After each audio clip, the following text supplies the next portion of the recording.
Welcome to NothingisOB South Texas Golf Podcast, episode number 53. I have a good buddy of mine. I have Ken Buckler. He is a superintendent for Touchstone Golf, really hailing out of Golf Club of Texas here in San Antonio. Now, Ken has been in the game for a good while. He's the one pretty much responsible for all the vast improvement that has been going on at the Golf Club of Texas here in San Antonio. I'm looking forward to hearing his story, but a word from my sponsor. I'm thankful to have Michael A. Aguirre with Capital Strategies and Mass Mutual Firm as a sponsor of the show. Like my passion for golf, Mike has a passion for helping others, especially in the financial department. Please allow him to give you a free financial analysis and help give you and your family a better fiscal outlook. I trust Mike with my finances. Please trust him with yours. There's several ways you can hit him up. On his cell phone at 210-413-2522 or on his website at www.michael-aguirre.com. That's Michael A. Aguirre, financial advisor with Capital Strategies. Mike will not do you wrong. Thank you for your sponsorship, Mike. I truly appreciate you. All right, just a little intro, just in case those of you are not familiar with the Golf Club of Texas. It's a pretty kick-ass place, great atmosphere out there, and course is looking super sweet. So I'm going to run just a little video, and then we'll get right into Ken.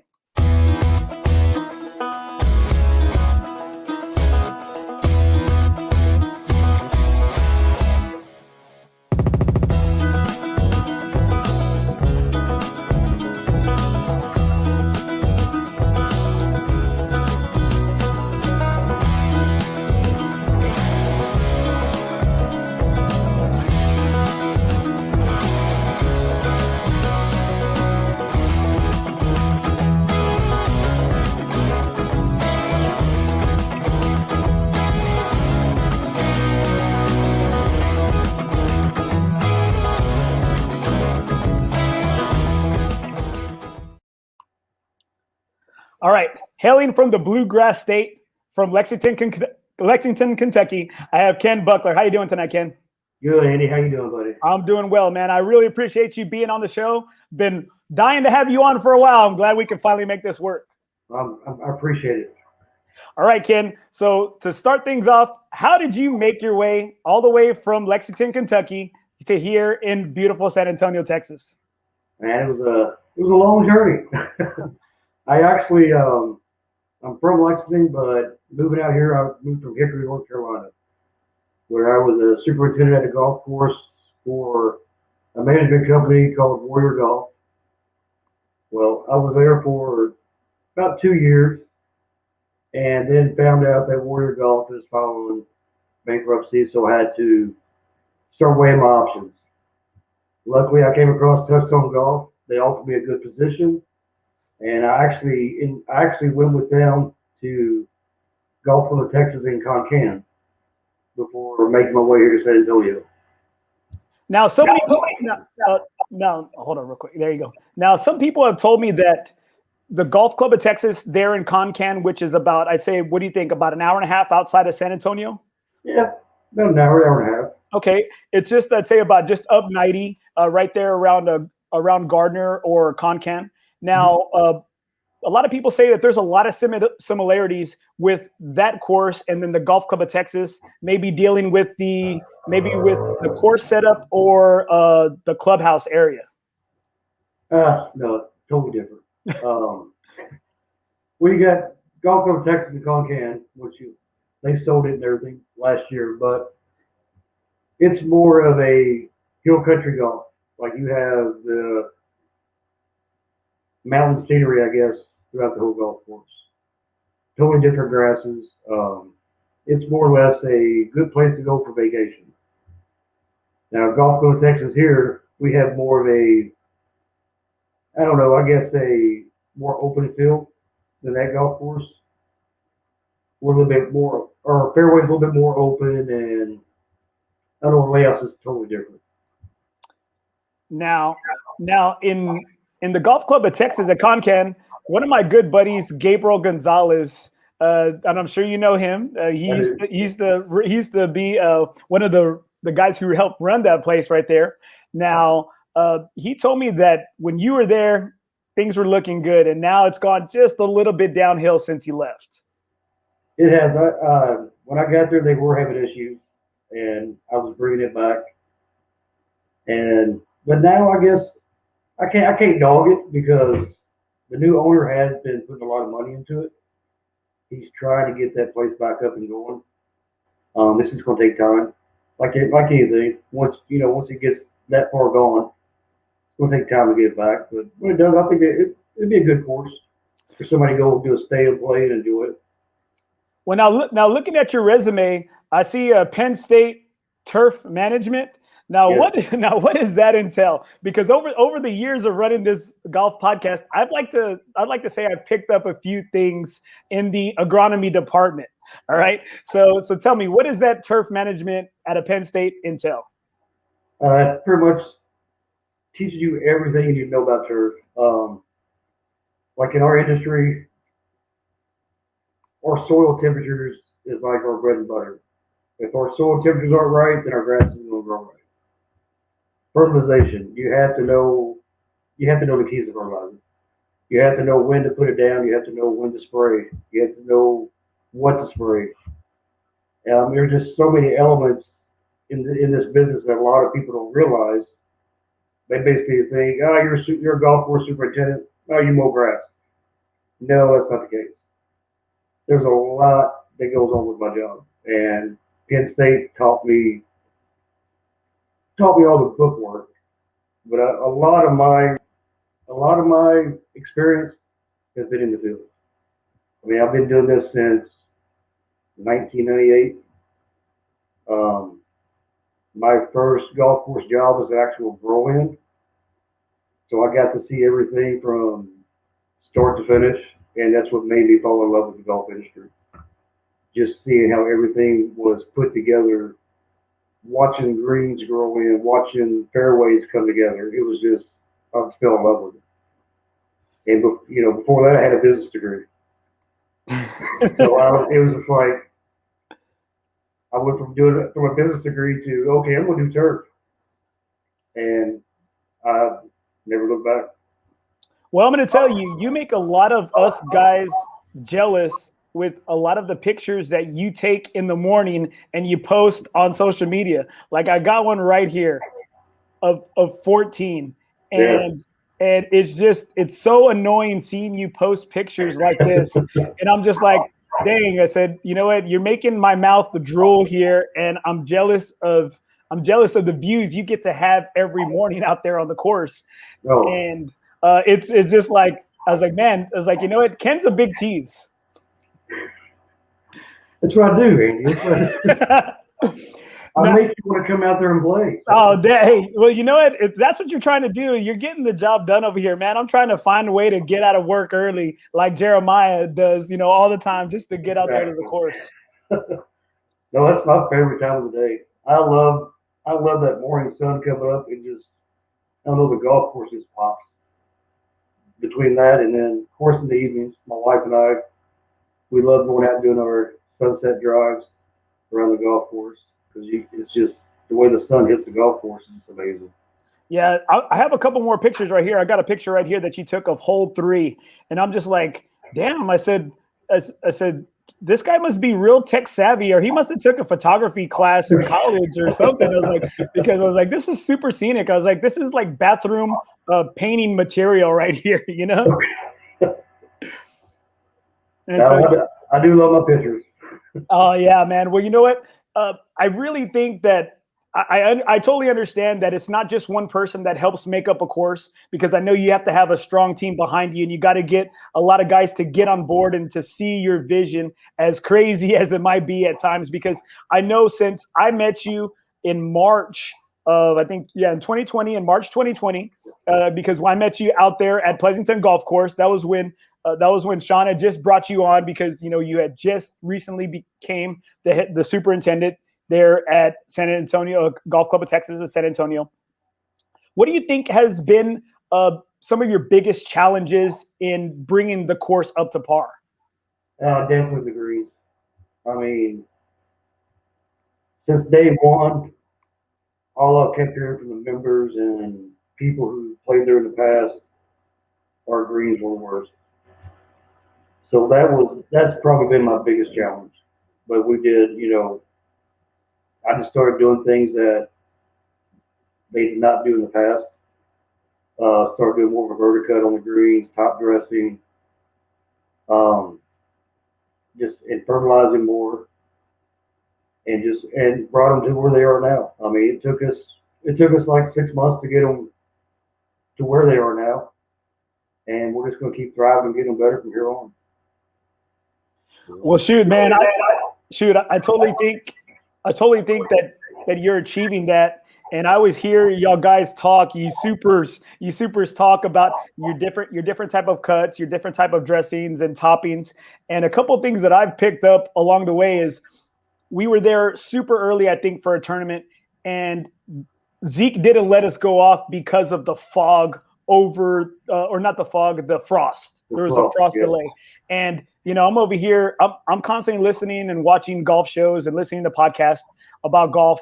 And one thing that I've really learned about the frost is that I guess, and tell me if this is true, that if you step on the grass while there is frost or a bit, that it could kill the root of the grass? It can. And then also your footprint will be there for about 3 weeks. But yes, that is probably the worst part of frost when it comes to this, because anybody who walks out there it's just going to kill the root system. And then you can see where that person's walked for the next 2 or 3 weeks. Now, I got a good question right here from Sergio. How can we get a golf course management degree at one of the San Antonio universities? UIW had a BBA for that, but I think they pulled it. That's a good question. Did. The only place I know in Texas is Texas A&M. You can go. I think they offer online classes. Just go on their website, look at what degrees they do offer, and it will probably be under turf management, and it will tell you all the whole process of going through it, and you can do online at home, or you can do Penn State like I did. All right. Okay. Now tell me. Are you a big Natty Lions fan or Nitty Lions fan? I am. Growing up, I was all about Penn State football. I love Penn State football. Now basketball, Kentucky Wildcats by far. Okay. Well, now out of all the years you've watched probably Kentucky basketball, which maybe a team was your favorite as you were rooting for throughout the years? Because I have my favorites. Kentucky, Rick Pitino, when he was there, those were some of my favorite teams when they had those crazy, crazy uniforms and denim uniform. Those are some of the teams I love. Yeah, I'm going to throw you a curveball. When it comes to Kentucky basketball, my favorite years was Tubby Smith. Oh, I love Hey, but he followed Pitino. He did follow Pitino, but his coaching style was different. And it wasn't a running gun. I just like watching Tubby coach. Although I was a Rick fan, don't get me wrong, I like Rick, but I just like Tubby's coaching style. He did. He had a lot of success, and he had some strong teams. I remember his son playing for him. I remember Scott Padgett playing for him, and I like Scott Padgett's game. He was a big man that could hit the three. Yeah, he's a big man that can play any position you want him to. So, yeah. Oh man, and I think we know who this is right here. Florida had a better back-to-back basketball teams. I think we know who that is. We know who that is. Bo. He wishes. Now, your time in Kentucky, I remember you briefly telling me you were able to go, and I don't know if you played or visited Valhalla, which is rated the #1 golf course in Kentucky. Yes. Beautiful track. I went there and watched a President's Cup they had there one year, and then I've also played there a couple of times. I was really good friends with the old superintendent there, so I got to play there. I played there probably a handful of times. Oh man, beautiful golf course. I mean, everything you hear about is true. It will eat your lunch, but you'll enjoy every bit of it. Now, I really loved that course, especially because it was, if I'm not mistaken, the 2008 Ryder Cup. And that was with Anthony Kim. You had Boo Weekley. You had Captain Paul Azinger. You had a really strong team. And I think that was one of the years that Tiger was injured. So he didn't play in that team. And it was really awesome because it was a bunch of young guys and a bunch of good old country boys, taking on Europe and giving them the business. They whooped them. I think, if I'm not mistaken, it was 16 and a half to like 11. And, I think so. And it was awesome because I think this was really like the team that kind of got the crowd really into it and pumped up. And I remember listening to a podcast that Europe was pissed because all those guys were rallying the crowd up. Yeah, it was amazing. I wasn't there for that one personally, but just watching it, I mean, it was amazing. Yeah, because if I'm not mistaken, they said that they had a lot of rallies within the city of Louisville, and they had a lot of rallies. They had a lot of parties and tailgates, really psyching the crowd up because I think one of the European captains or assistant captains said they need to cut off the Americans drinking beer because they said I think that's one of the things that led to their demise. Oh yeah, I believe it. It's Louisville. I mean, that's a crazy city. I was actually that year I was down. I was in Florida then, so I wasn't around that area. So, but I believe everything it says. All right, best course that you've played or been at in Florida? The best course I've been at or played in Florida, I'm gonna go Copperhead down in Tampa, where they have the Bass Bar open. I think beautiful course. Now, I've played a couple of courses there. I've played it. If it's the World Golf Hall of Fame, I think it's the Squibb and the Squire, if I'm not mistaken. And then there you go, in St. Augustine. And then I've played at Magnolia and then the Palms course there at Disney. And so it rains there crazy. It rains there too much for me. We had too many lightning and delays there for me. Yes, every day you can set your clock by it. 1:30, 2 o'clock. Thunderstorms are coming in. You better not be on the golf course. All right, Ken, let's get into some of the meat of the many questions I have for you. Now, what has been your big love affair with the game of golf that you've made a career of it? I love the game. I love playing it. I'm not that good, but I love getting out there and playing it. I love going to different courses. It's just a great game to be out there with friends. I mean, that's really what it boils down with. So you have 4 hours, your good friends, just having a good time, and that's just what I enjoy about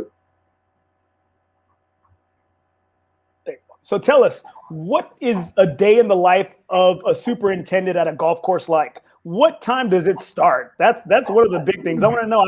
Obviously, we know you get there before anybody else, but take us through a day in the life of a superintendent. My day starts off at 4:15 in the morning. I get up, get ready, and I'm at work by 5:15 the latest. Guys are showing up about 5:20, and then we go in, get our morning jobs on the board. Everybody sees what they're doing. And then I'll send the guys out. We mow the greens, change cups, depending on the day, mowing fairways, mowing tee boxes, just getting everything ready for the customers to come and enjoy it. For me personally, first thing I do, I get the guys going. I go in my office. I check emails, and then like Sean, Sean, he's my assistant out there. He would do a ride around, check the course out, make sure no irrigation is stuck on, or being here in Texas don't want damage. And just making sure the guys are doing the job properly as they need to be doing. Then I step out and I do the same thing basically. And then there's some days that I'm on the mower myself because I love getting out and mowing fairways. To me, it's relaxing, it's peaceful, and I get to see everything. And then as the day progresses, we get our morning jobs done. I have on the board what they need to do for the second job. Majority of the time is weed eating, getting the eyesores that the customers are seeing. And me and Sean just basically do the same thing. We're checking on the guys, and I'm making calls to sales reps and doing my thing. Basically, Sean is my assistant. Sean takes care of the guys. He's my bulldog. He's your bulldog. He's the muscle, huh? He's the muscle. He's Sean's the the muscle. All right, let's see. I got a couple other comments right here because I'm only logged on to so many of my things right here. I got my phone, I got my iPad, I got all my stuff right here. So I got awesome guy, great superintendent. Obviously, they don't know you very well. They don't know you. They don't know you, but they're learning about you. Right? They're learning about you. Now, behind every great leader, yes, you do have to have a good team of guys with you. Now, it seems like that's something you always have because I don't know about years past, but whenever I'm out there, I'm always seeing your guys working. I'm always seeing you working, seeing you or Sean on the mower, seeing your guys digging up some pipe, something. And I'm just like, man, I said, these guys, man, it's like Ken and Sean got these guys out here slaving out here, man. Man, I cannot, I love my guys. And, like, people come up to me and they're like, you're doing a great job with the course. The course looks great. I don't take credit for anything. My guys, they're awesome. They have the passion like I do. They go out, they see things, they get it done. They come up with ideas. They come to me and they're like, hey, should we try this? I'm like, yes, do it. They see things that I don't see half the time, and they take care of it. I couldn't ask for a better crew, really. Going from the bottom guy all the way up to Sean, I cannot ask for a better crew. This is probably the best crew I've had in all my years. Well, that's a good thing because you can really tell into the attention to detail and how as well as the course has improved. I'm not just trying to blow smoke up your ass, but because I play out there all the time, but it really has. It's vast improvement. The bunkers, man, you can play out of the bunkers. Before, I remember playing there, I'd say about a year ago or a year and change ago, we always deemed the bunkers unplayable, and everyone always got to pull out from them. And then now that you've chopped it up, and then recently when I was there, I'd say about a couple of weeks ago, I saw that, what is it when y'all spray paint or y'all mark the course? What is that for when y'all spray paint the course? Well, right now, part of what you're seeing right now, we have a lot of spot spraying because we have a lot of Dallas grass out there. So we came up with a mixture and we've been out spot spraying constantly. But when you see like white lines painted, there you go. That's me and Sean going out and going, hey, let's do this fairway. Let's move it in or move it out. Let's do a different cut on it. Greens, I want to shrink the greens. I just think they're too big. We have over 4 acres of greens out there. That's unheard of. And we've been trying to shrink them in a little bit, and I want to bring them down to at least about 3 acres. Wow. Just for us on our standpoint. You've seen the greens out there; they're massive. Let's see. I got a picture right here. I got a picture right there. That's a huge green. If you can help us out right here and help our viewers out, what hole is this? I'm not too familiar right here. What hole this is? That's hole number 14. Oh, that's 14. That's a huge green. Yeah, and that's one of our smaller ones actually, because it's not as wide. That's pretty wide.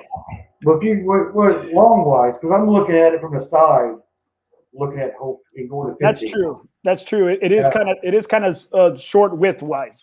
Yeah. Now, if you think of like hole number 7 green or hole 9 green, those things are huge. Those are wide and long. So I'm just definitely just trying to get those down just a little bit. So anytime you see like paint marks anywhere, that's me and Sean going out with ideals going, let's do this to this fairway. Let's design this tee box this way, or let's do this to the greens. And that's when, and you'll notice in the next week or two, you'll see wherever we mark paint at, you'll see the grass is growing because we're cutting a new design there. So it's all growing back up around it. Yeah, I saw that. I saw that on hole 2, and to where I saw the dotted lines, and then I'm just like, man, you're letting that area grow right there inside of the fence. And I'm just like, no, because this is where I hit. This is where I normally hit. I hit left. You never want to be right at 2 because everything funnels. How come everything funnels into that little ditch right there? Everything funnels there. I don't know. I can hit the best tee shot on that hole, and I'm still in that ditch. I could be hitting right down the middle of the fairway. It'll take it'll bounce right and go in that ditch. I don't get that hole either. There's like some sort of gravitational pull in that ditch, because I remember I hit a drive there one time and I'm just staring at it and everyone's like, hey dude, you can get off the tee box, let the other guy go. And I said, no, watch. And I hit it right in the middle and all of a sudden it's fading, and it goes right towards that ditch. And I'm like, yep, that's exact. I knew that was going to happen. But that's why I stood here and watched it. And number 4. 4 is the same way. You can hit any club off that tee box, and you're still going into the trees on the right. That's true. That's true. That's why I always try to hit. Right on that top of that hill. Right on top of that hill. Now, as I was looking through your Facebook and your social media, I noticed that some of the things that you have to deal with, it seems like you're not the kind of guy to put a Band-Aid on problems. You're the kind of guy to pull that Band-Aid off and kind of fix things at the bottom up. Would you say that that's correct? No, that's absolutely correct. I'm not a big believer of just Band-Aids. I want the job done correctly from the get-go. That's just how I've always been. I'm very, I guess you say, very anal on my work. I strive to be the best. But I do it in a way that I'm not cocky about it. But I strive on whatever project we're working on. It's going to be tip-top. That's just all there is to it. Golf course, I want my golf course to be the best in San Antonio.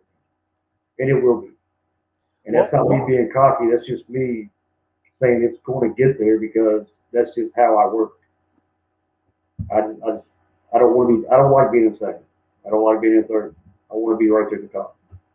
Well, I'm going to tell you, you're well on your way, and that course, the rain's done a lot of courses some good, and I don't think it's hurt GCT at all. But look at this picture right here.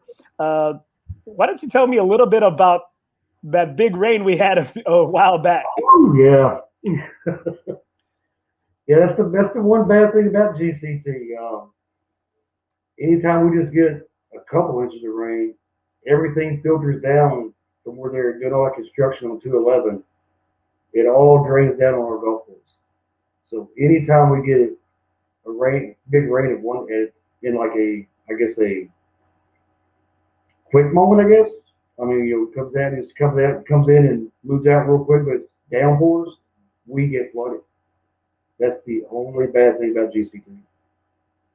Now, in dealing with a situation like that, when you have too much rain or you have like the freeze, what were some of the biggest obstacles or hurdles that you had to deal with, especially, or tell us about the freeze, like with the snow?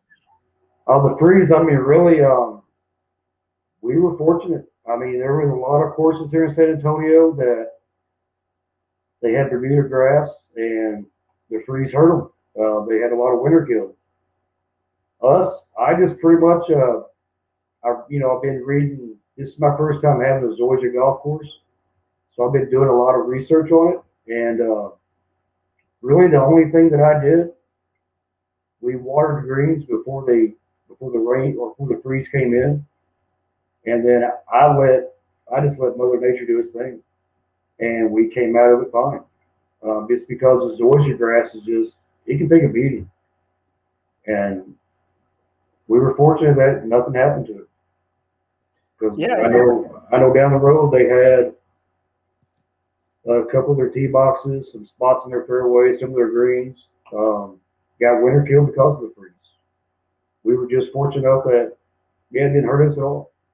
That's because we are Zoysia. Now, as being the only course in North America that is Zoysia from tee to green, how has that been a challenge or been a change for you and somebody that's been that went to college to deal with this stuff, and that this is the only course in North America that has that type of grass? It's been a very good learning experience. Because I've always dealt with Bermuda grass. I've had bent grass on a couple of courses, but the majority of my career has been Bermuda grass. So coming here, I treated it like it was Bermuda. I did not have not changed anything on my agronomy side that I wouldn't do to Bermuda grass, and so far it's been working. But I've also learned a few things that Zoysia is a different ballgame. It really is. The greens, I've never even dealt with Zoysia greens, so this was all new to me. So I tried different things, like last year we punched greens, and it took forever for them to recuperate and recover, and we were getting flack for it. So that was a learning thing. I was like, okay, I'm not going to do that again. Not the way we did it, because Bermuda, the cores that I pulled out of the Zoysia, Bermuda would have been healed up in 2 weeks. So now I learned, okay, I can't take a big core like that. I got to be. That's what somebody told me. Somebody told me that you cannot punch the grass, or you cannot punch the Zoysia greens. Yes, you can, but they have to be like meal times. You cannot go there like I did, thinking, okay, I'm going to do it like Bermuda and it's going to be fine. No, you got to pull cores out smaller than your pinky. Because if not, it's going to take forever for it to recover.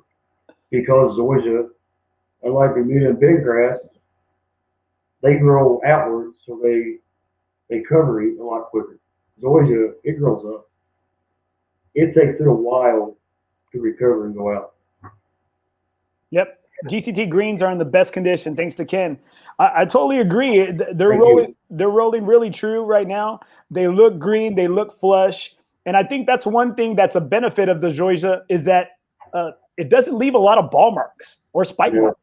And that's one thing I really like. Starting to, though. I'm noticing there's more ball marks on the greens here lately. It's kind of surprising me. Well, I'm sure it has a lot to do with the traffic. The traffic there, and really golf in San Antonio in Texas, and even since the COVID times, it's just at a crazy, alarming rate. And it's a good thing, and especially for somebody that's in the golf business, I'm sure that's a plus. It's a great thing. Because I know, like when I got there, we were maybe averaging 40 rounds a day, and now we're like 150 a day. So this COVID, yeah, it's a bad thing, but at the same time, it helped the golf industry so much because that's all anybody could do is play golf. So people that never played golf before took up golf just to be outside, and now they fall in love with the game, so they keep coming back. But yeah, it's crazy out there right now. I love it, but I hate it because I can't do my job. Well, the thing is that's what I'm sure it helps keep you employed, right? Exactly. All right, Ken. So now being a superintendent, tell us a little bit about this secret society that y'all superintendents have. Y'all have like this little society that y'all are all in cahoots together, that y'all have these superintendent outings, you have these leagues, you have this code. Now tell us, nothing is OB here on my show. So I will give us a little insight to this creed or this motto, that relationship that you have with other superintendents at other courses. Oh, superintendents, we're out there struggling doing the same thing. So we're all like brothers. So we help each other out. We do have once a month we have our golf course superintendent meetings at other courses, which majority of the time, yes, it's just playing golf and drinking and BSing with each other. But other times it's pretty educational. They always have a guest speaker sometimes, and you can learn a lot from new products and everything else. But yes, just like four brothers. It's a brotherhood. Superintendents are the same way because we know what we're fighting with. We all rely on each other.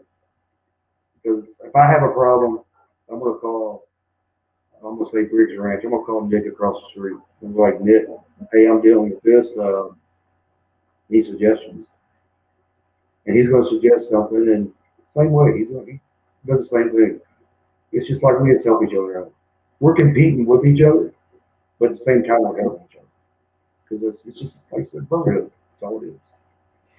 Now, this relationship that you have with other superintendents, does that allow you and help you to get on courses that just regular Joes, just regular guys like me have trouble to get on?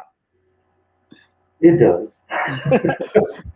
So what is your favorite course to play outside of Golf Club of Texas?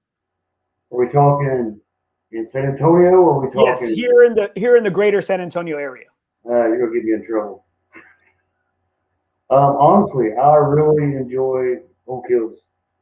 Oak Hills Country Club. The guy out there is doing a great job. And the layout there is just amazing. It's an older course, but it's just, I don't know, it's just an amazing course. That's been my favorite so far. Now, I haven't been to a couple places yet, so I can't. I still got my eye on San Antonio Country Club. I still have my eye on Golf Club of Sonterra, and then Fair Oaks. Those three I haven't played yet. Okay, I got you on two. I got you on two of those. I played the courses a good amount of times at Fair Oaks Country Clubs, both of them, Blackjack and Canyons. Or no, the Oaks. Yeah, the Oaks. Yeah. And then I've played the North and South there at Sonterra. So I haven't been back there recently, but I've heard a few horror stories about the conditions of that course, which I know they just closed down one of their 18s. They did a complete remodel. Oh, damn! I don't know which track it is, but one of them they just shut down. They were doing the greens, tee boxes, irrigation. They're doing a lot of work to it. That's pretty good. I'm going to find out a little bit more about that. Now, right here, tell us a little bit about the Superintendent Revenge Tournament. What is this about?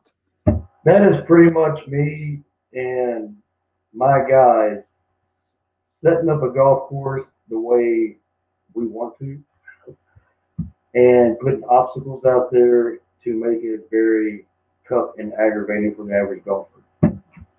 That's like my last course, we did it, and we had I had a green that was just like, it was just crazy, just Mickey Mouse. It was just undulating like crazy.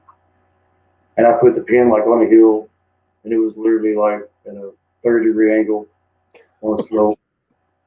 And then I had a buffalo blower sitting behind it, blowing at the hill.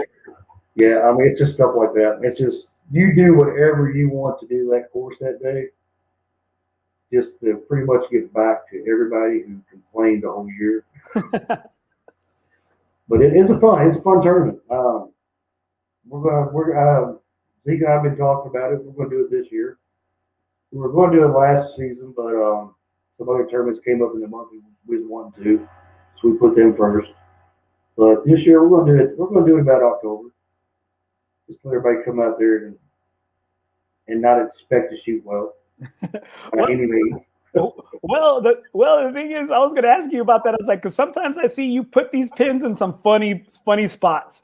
And so I'm just like, man, why is it over here on the edge? Why is it so close to the fringe? Or why is it on the slope? Or why this? Why that? How many times do you normally change the cups? Is that something every day or once a week? Or how many times, does that really happen? We do them every 2 days. We do them every other day. Like most courses, they will do them every day. The higher end courses, they're out there every day doing them. Us, yes, we're just doing them. We do them every other day.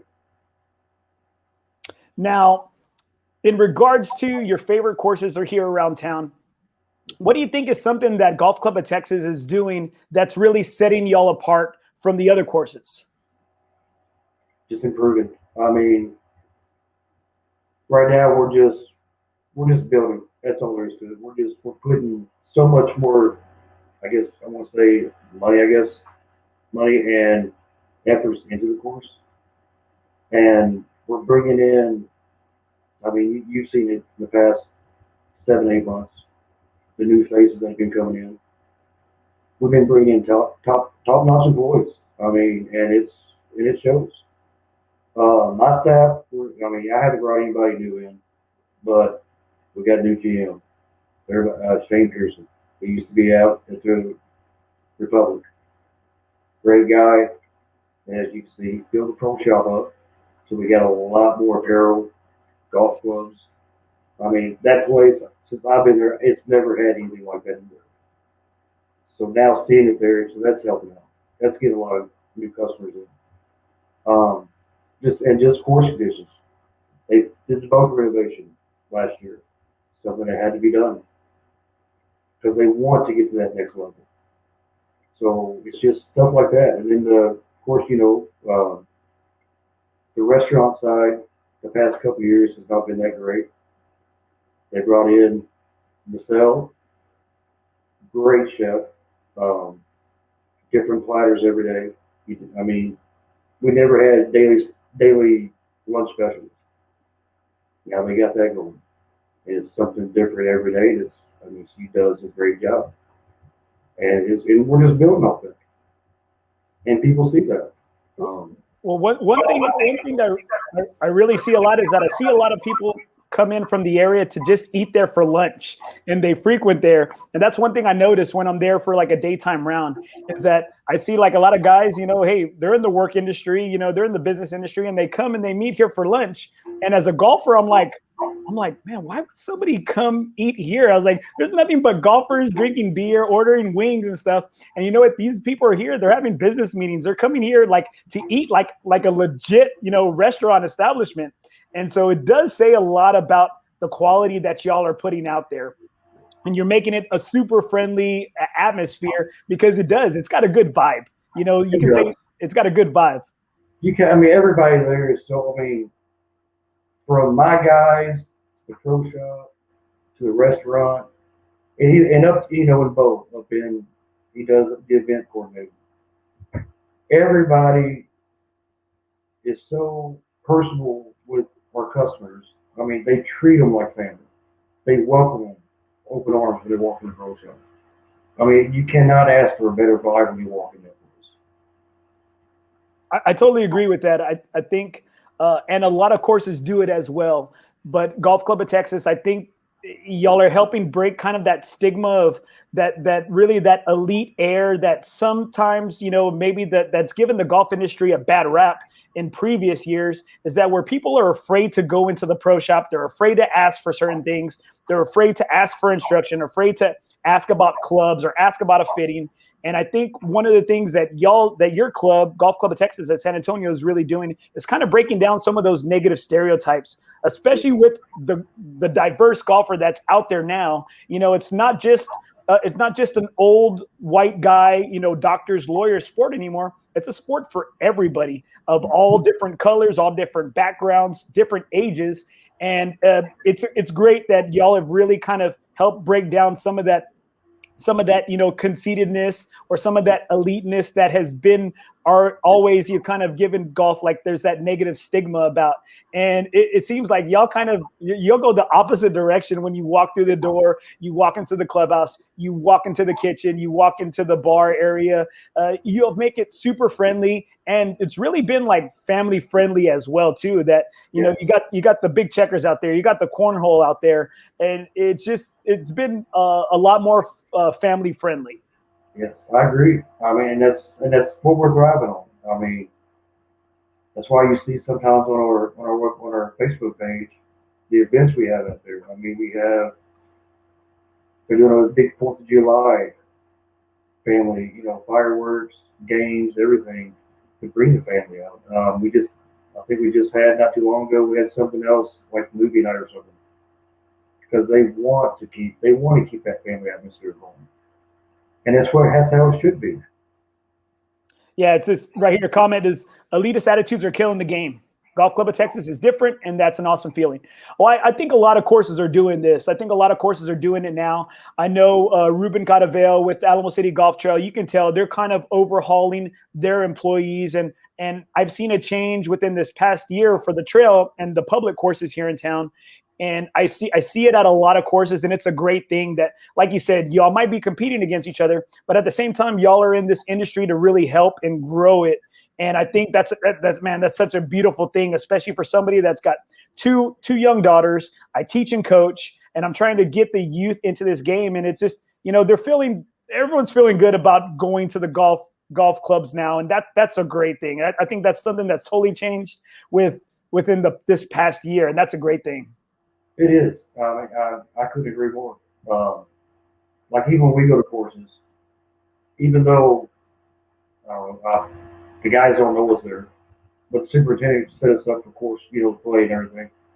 We walk in, it's like open arms. I mean, it's just like every course we've been to, I've yet to come across anybody with a negative attitude or treated us like some low life, I guess, on the street. They've been open arms and just, it's been great. I mean, I can't say enough about it. And it's all happened just in the past couple of years. Because before you go to a golf course, it's just like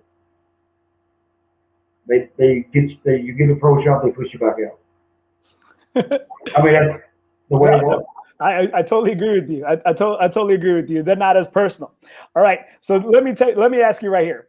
Now, what do you think has been your biggest, maybe one of your biggest challenges, or something that you had to go through it's been tough for you to get to the position where you are? I mean, honestly, it's just, I guess, trying to make a name for myself, proving myself. That's been the toughest. I mean, I took my first superintendent job, I took in Danelle, Florida, at a golf course that was just ran down. The pay was horrible, but I got offered my first job, so I was like, okay, I'll take it. And within a year, I pretty much had that place like we've been doing out here in Gulfport, Texas. This place was, half their greens were just dirt. Fairways were just about probably 60% grass. And within a year, I turned that place around and built it up, and pretty much that got my name out there. And that was the toughest. I mean, it was just tough getting my name to get to a better position, to get to a better golf course. And I put in a lot of hours, like Jeremiah works 20 hours a week. I put in, I mean, for the first 8 years of my career, I was married to golf course. I put 70, 80 hours in a week because I was just determined I'm going to be the best in my business. And so far it's worked out for me. Well, I think you're making a name for yourself in such a great way. And I'm super happy because Golf Club of Texas is really one of the courses that it's really the course that I was able to really kind of hone my game in and improve on.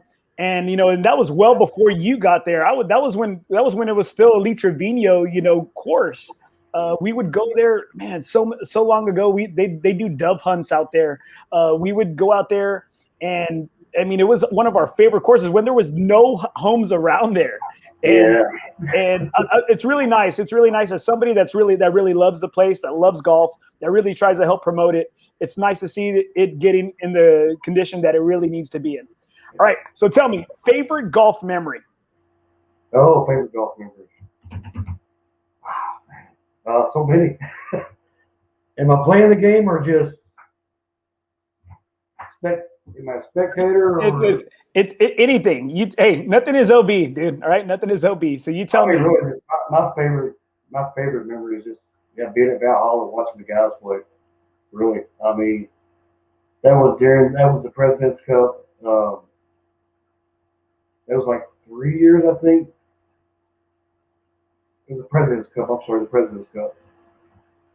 And watching those guys play, Tiger and all them, that's one of my good memories. And then my second one is, actually I put this one first, walking the grounds of Augusta, watching the Masters on a Saturday. That's probably by far my best memory. Is watching, my first time being there was 2011, and I got to watch the young guns, Jason Day, Rory, Fowler, all coming up. That was their first year they played the Masters. And I'll sit there and follow them on Saturday and just walking the grounds. The bus is just amazing. Damn, that's awesome, dude. That's amazing. So That's another perk of being a superintendent. I know, man. Dang, you know what? Maybe I need to change my major. Maybe I need to take some of those night classes and some online classes you've been talking about. All right. Favorite golf movie? Greatest game ever played. By far. I love that movie. Everything about it's just the history of golf. I just love that movie.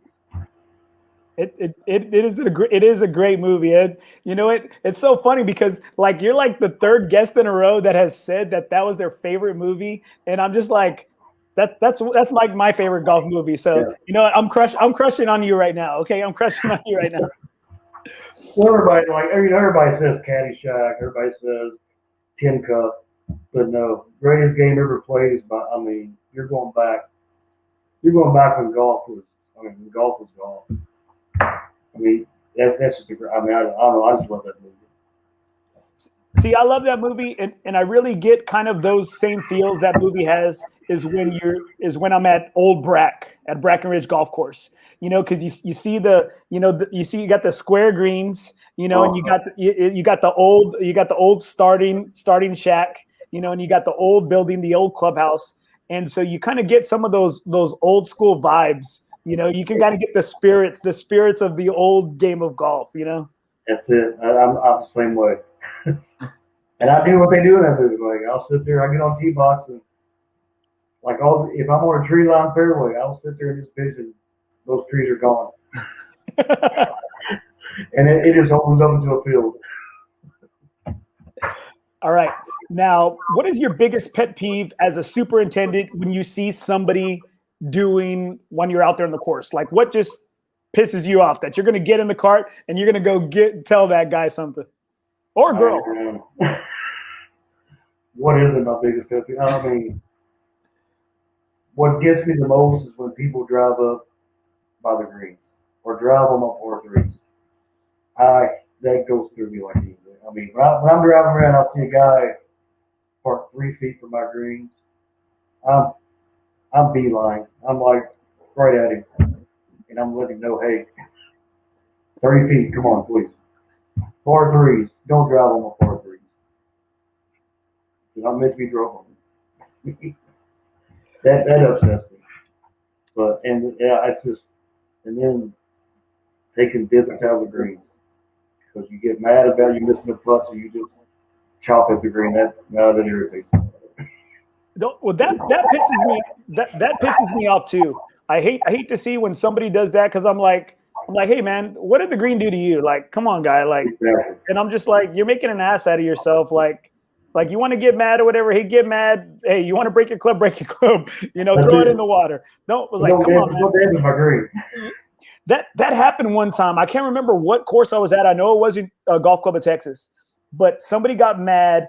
And they tossed their putter up in the air real cool, and they didn't catch it, and it left this divot, and it left it right in somebody's line. And I'm like, dude, I'd be freaking livid. I'm like, we're playing a cash game here, and I'm like, you're gonna do that? And I'm like, guy, and then the guy didn't even know how to properly fix it, and I'm just like, dude, I said I was mad.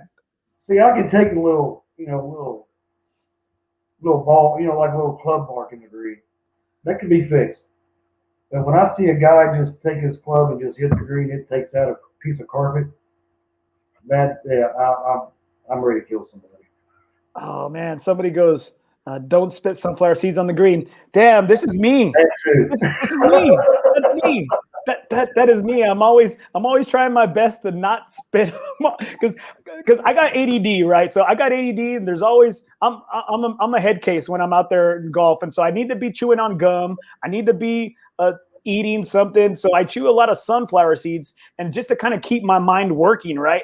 And I'm just like, I hate when I see sunflower seeds on the green, and then I'm over here spitting them, and I'm like, oh crap, like I'm doing the same crap that I hate.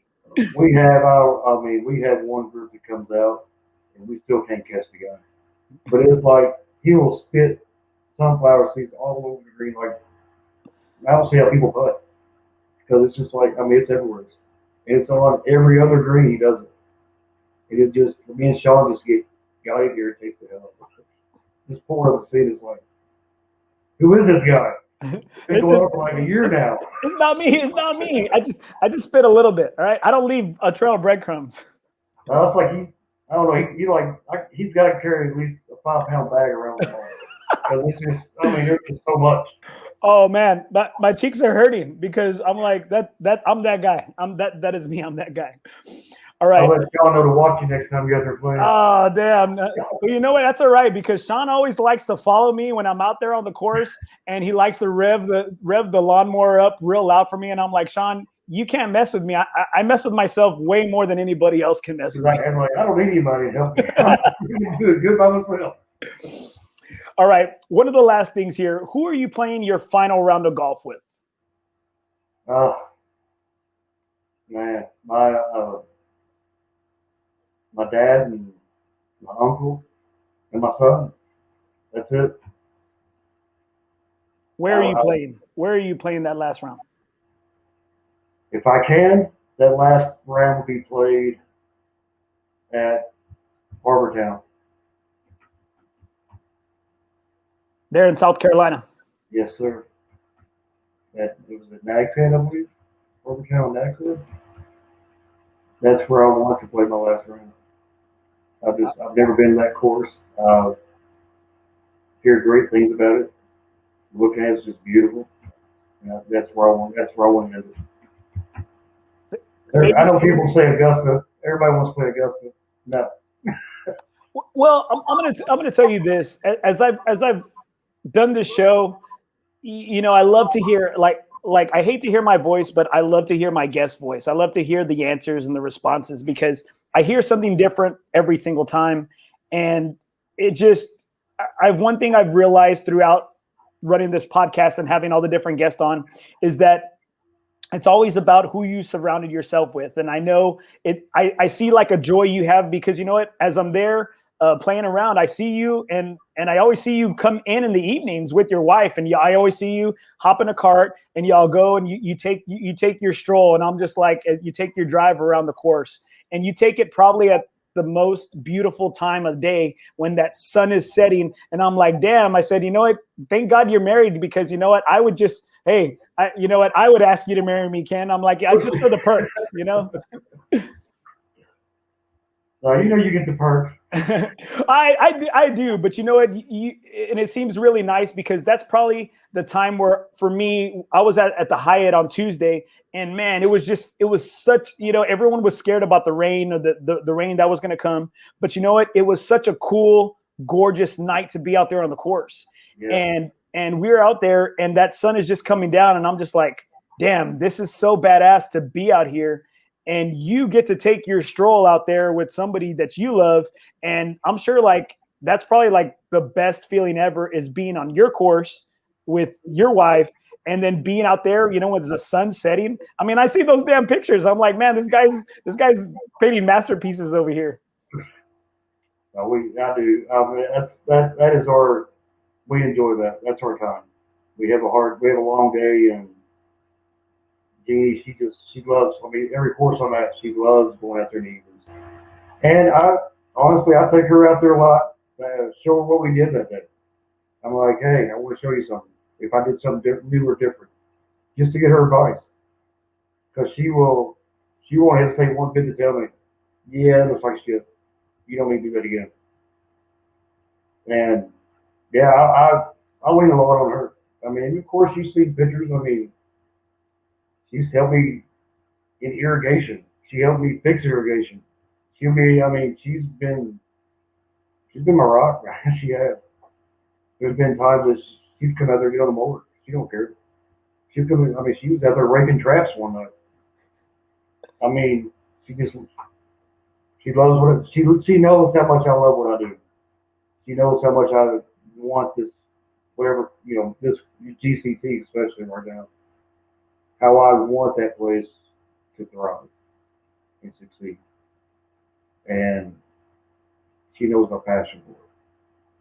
So she don't hesitate one bit. Hey, I'm like, I gotta go do this. Well, I'm gonna go help you. All right. I mean, it's I couldn't ask for a better wife. Well, as being a teacher and a coach, I know what it's like when your spouse supports you and supports your dreams and supports your wants and your professionally, that you want to be successful, and not only for yourself, but for the family and for the name, And so I'm glad to hear that, man. I'm glad to hear, because you can tell she doesn't look at it as a chore or as a duty. When I see y'all out there, and that's a good amount of times, and I'm like, damn. I said, man, Ken's got himself a down ass chick, man. Like, yeah, I have no complaint. I mean, you got to think. She moved out. She was all about moving out here to Texas. I mean, she didn't question it. She's like, I'm gonna take this position out there. She's like, all right, let's go. She's like, I mean, it's just this is how she is. She knows how I am with my career, and she doesn't get in the way of it. She just lets me make the decision on, okay, if you feel like it's the right place, we're going. She doesn't question it. And when we get here, she loves it.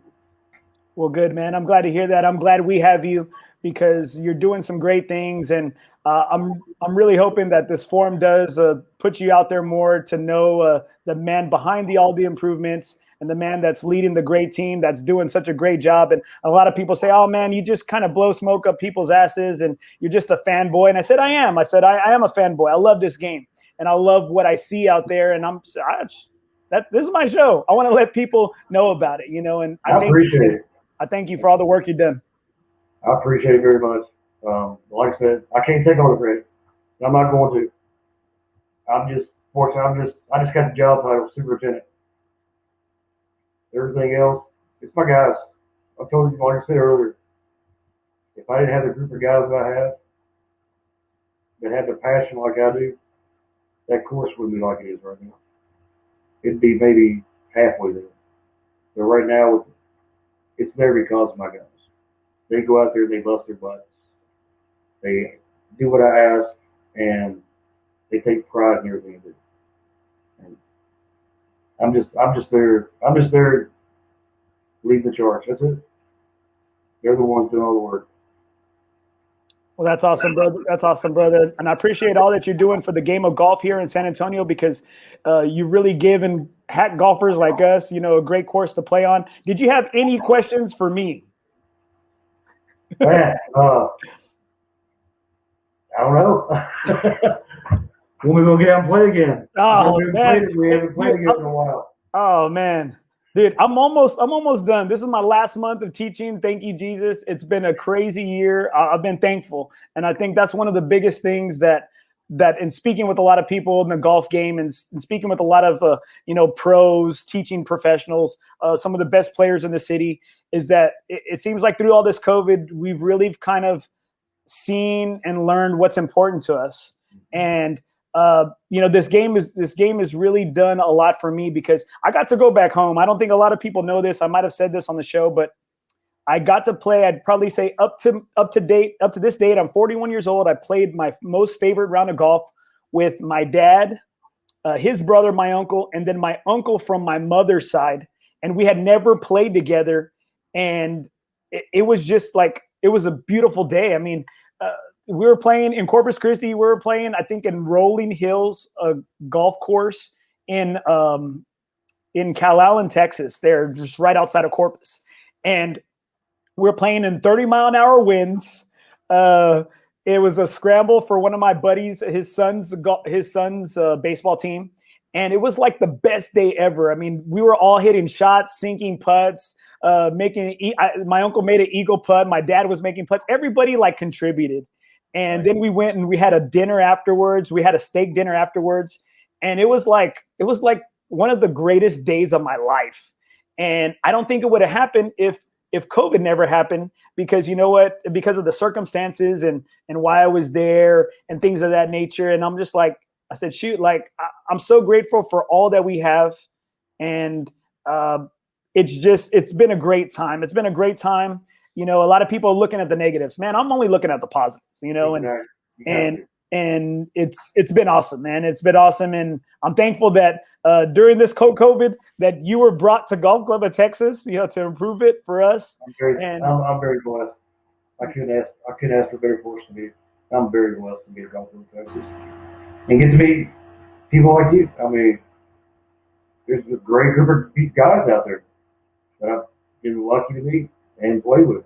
I mean, I couldn't ask for anything better. Well, thank you, Ken. I appreciate it. I'm going to go ahead and give you a call back later just to kind of talk a little bit about the show. But once again, hey, guys, go out to Golf Club of Texas. You'll see Ken and his crew out there a good amount of times. And thank you, Ken, for everything that you're doing for the game of golf. Thank you, Andy. Appreciate it. All right. Have a good night, brother. You too. Thank you. I really want to thank Ken for being on the show tonight. I'm here, as you can see right here. I'm in my school office here at school because, hey, nothing is OB. So wherever you are, wherever we can be, we can talk about the game of golf. I really want to thank my sponsor, Michael A. Aguirre, for all your financial advising needs. Please visit www.michael-aguirre.com. I want to thank the Golf Club of Texas for allowing Superintendent Ken Buckler to be on the show. Thank you to all my fans and all my viewers. I really appreciate you. I do this show for y'all and to help people in the game of golf. Thank y'all so much for supporting the show. Remember, in the game of life, nothing is OB.